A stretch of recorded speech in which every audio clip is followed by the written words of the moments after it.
Assalamualaikum warahmatullahi wabarakatuh. A'udzu billahi minasyaitonir rajim.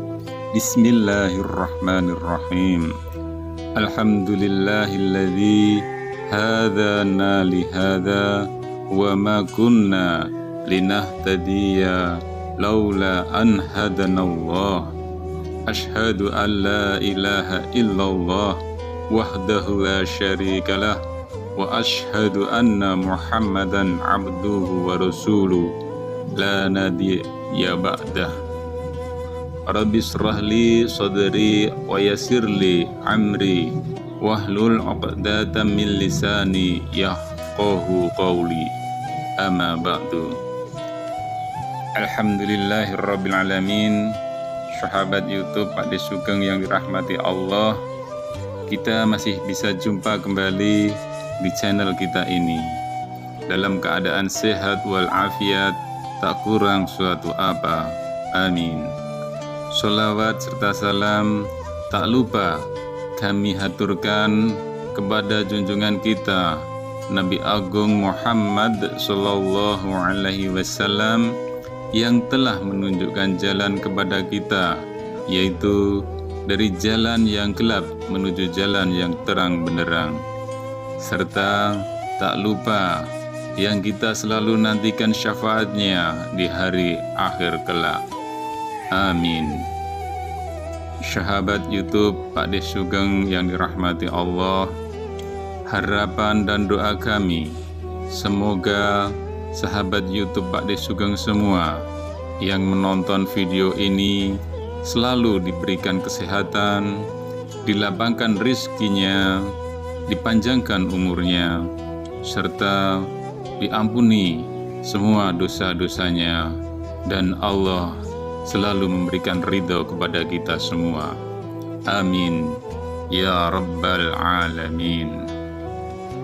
Sahabat YouTube Pak De Sugeng yang dirahmati Allah, sebagai seorang mukmin sejati, hendaknya kita menjauhi maksiat apapun bentuknya dan bagaimanapun kadarnya, karena sesungguhnya segala kemaksiatan baik yang kecil maupun yang besar itu memiliki dampak buruk bagi pelakunya, baik itu di dunia maupun di akhirat.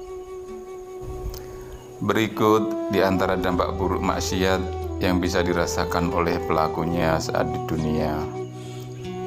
Yang pertama, sebab sulit masuknya ilmu. Ilmu adalah awal dari setiap kebaikan. Seseorang tidak mungkin beramal dengan benar kecuali setelah dia mengetahui ilmunya. Orang yang hanya mengandalkan niat yang baik dalam beramal tanpa ilmu yang benar, dia akan lebih sering terjatuh kepada kesalahan. Orang yang hanya bermodalkan semangat tanpa ilmu, dia akan lebih mudah mengikuti syubhat daripada mengikuti ayat-ayat. Karena agama kita dibangun di atas ilmu, bukan di atas akal. Dipahami dengan dalil, bukan dengan perasaan. Rasulullah Shallallahu Alaihi Wasallam bersabda, barang siapa yang Allah inginkan kebaikan untuknya, maka Allah akan pahamkan dia dalam agama ini. Hadis riwayat Bukhari dan Muslim. Artinya, ilmu adalah awal dari setiap kebaikan dalam hal apapun, dan ilmu yang merupakan awal dari setiap kebaikan ini kita bisa terhalangi untuk mendapatkannya karena dosa kita. Ingat kisah Imam Syafi'i yang mengalami masa-masa sulit dalam menghafal dan mendapatkan ilmu karena secara tidak sengaja melihat bagaikan kaki seorang wanita. Yang kedua, Dampak maksiat yang sering diremehkan menyebabkan sebab terhalangnya rezeki. Sebagaimana ketaatan bisa menjadi sebab datangnya rezeki, demikian juga kemaksiatan bisa menjadi sebab terhalangnya pelaku dari mendapatkan rezekinya. Allah Ta'ala berfirman, barang siapa mengerjakan amal saleh, baik laki-laki maupun perempuan dalam keadaan beriman, maka sesungguhnya akan kami berikan kepadanya kehidupan yang baik, dan sesungguhnya akan kami beri balasan kepada mereka dengan pahala yang lebih baik dari apa yang telah mereka kerjakan. Quran Surat An-Nahl ayat 97. Adapun orang yang senang melakukan maksiat, dia tidak akan mendapatkan kehidupan yang baik. Berapapun harta yang dia miliki, maka dia tetap tidak akan bisa merasakan kehidupan yang baik. Dia tidak akan merasakan ketenangan, dan hatinya selalu tidak puas, karena dosanya akan menghalanginya untuk mendapatkan itu semua. Makanya, barang siapa yang sudah bekerja keras, banting tulang dan peras keringat siang malam, namun tetap juga tidak mendapatkan kehidupan yang baik, hendaknya dia introspeksi diri. Yang salah bukan gajinya, yang salah bukan pada kerja kerasnya, namun yang salah adalah pada amalannya. Mungkin dia telah melakukan kemaksiatan, atau mungkin dia telah menzalimi orang lain. Dampak maksiat yang sering diremehkan yang selanjutnya, yang ketiga, yaitu sebab terhalangnya berbuat ketaatan. Kemaksiatan merupakan lawan dari ketaatan. Tidaklah seorang melakukan satu kemaksiatan, melainkan dia telah meninggalkan satu ketaatan. Semakin sering dia melakukan kemaksiatan, semakin sulit dia melakukan ketaatan. Karena kemaksiatan itu terjadi karena mengikuti kemaksiatan yang telah dia lakukan sebelumnya. Di antara tanda-tanda diterimanya kebaikan seseorang, dia akan melakukan kebaikan lagi setelahnya. Dan di antara hukuman bagi kemaksiatan, dia akan memudahkan melakukan kemaksiatan yang lainnya setelah itu. Makanya sering kita menyaksikan orang yang saleh, taat, dan ikhlas dalam ketaatannya. Dia semakin bertambah kesalehan dan ketaatannya, karena memang ini merupakan salah satu balasan dari Allah untuknya di dunia ini. Allah Subhanahu wa Ta'ala memudahkan baginya melakukan ketaatan-ketaatan yang lain, sehingga kelak ketaatan-ketaatannya ini bisa mengangkat derajatnya di surga. Sebaliknya, jika demikian, kita sering menyaksikan orang yang durhaka kepada Allah Subhanahu wa Ta'ala dan para pelaku maksiat. Semakin hari semakin besar kedurgaan. Sebaliknya juga demikian, kita sering menyaksikan orang yang durhaka kepada Allah dan para pelaku maksiat.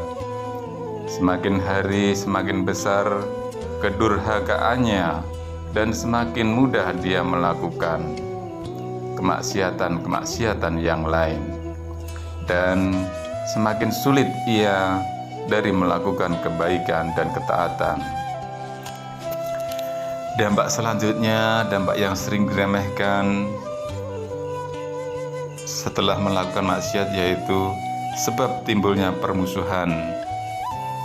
Rasulullah Shallallahu Alaihi Wasallam bersabda, demi zat yang jiwa Muhammad berada di tangannya, tidaklah dua orang saling mencintai, kemudian keduanya berpisah, bermusuhan, tidak lagi saling mencintai, melainkan karena dosa yang dilakukan oleh salah satu di antara keduanya.